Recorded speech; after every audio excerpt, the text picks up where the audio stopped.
If you've been to a race season before, that's gonna be old hat to you. Come check out what we've got going on now. Right now, it's like a festival type experience. When you come here, it's not just racing. We have vendors, we have kids things, we have it all. We have the Arlington Million coming here. This was a race brought here from the Arlington racetrack in Chicago. This is a $1 million purse race. It's one of the biggest races that's ever been held in Virginia. On top of that, we have the Beverly D on the same day. It's another grade 1. And then we have a grade 2. So we have 3 major races. So to place a bet on a horse, people have different methods of this. Some people pick colors, some people pick numbers, some people can actually read those books that have all those facts and figures. At the end of the day, what you really want to do is you want to go see one of the tellers, and you can ask them how to place a bet. Or if you're a seasoned person, you can say the name of the track, the race you want, the horse you want, and the bet you want to place. We actually have how to bet guides available for you as well. It's as easy or as complicated as you want to make it.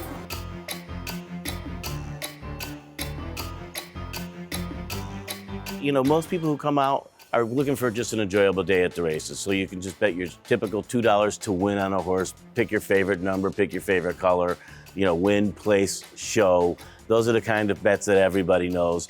But there are the more sophisticated bets and the more sophisticated bettors that'll come out and play things like exactas, where you have to pick the first 2 finishers, or trifectas, the first 3 finishers, or our really sophisticated bettors that play what I call a horizontal bet, like a pick 4 races in a row. A small bet can lead to a big payoff on those sorts of bets. The difference between a long shot and a favorite is you're looking for a horse that's showing some good form.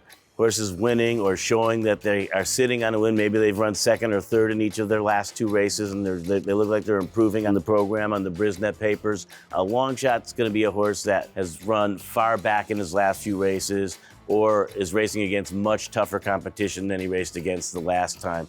And of course, the odds are set not by what you see written in the program, but by the bettors themselves.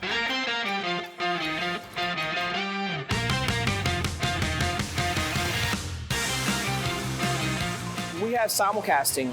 It shows tracks from all around the country. So you're not just tied into betting here at Rosie's. You can bet any track across the country you want if you're here when they're running. You have to bet live, so you have to be here when they're running, obviously. So if you come now, you can visit our apron for race days. There are plenty of vendors. We have our 3rd floor of the Jockeys Club. On race days, there is a buffet there. You can sit inside in an air-conditioned building and enjoy your races from there. You can actually go to the 4th floor. We call that 1609. In 1609, it's a elevated dining experience. It's still sit down, it's still during race days, but it's a little bit more high end if that's what you're after. On top of that, we have racing suites. You can rent those. We are going from one gaming system to the next. It's going to pay to play with your card. The new gaming system is going to be a whole lot nicer as far as rewards goes. In order to win a jackpot here, when you're playing, your win must be 300 to 1. So anything less than a 300 to 1 hit, you're not going to pay tax on.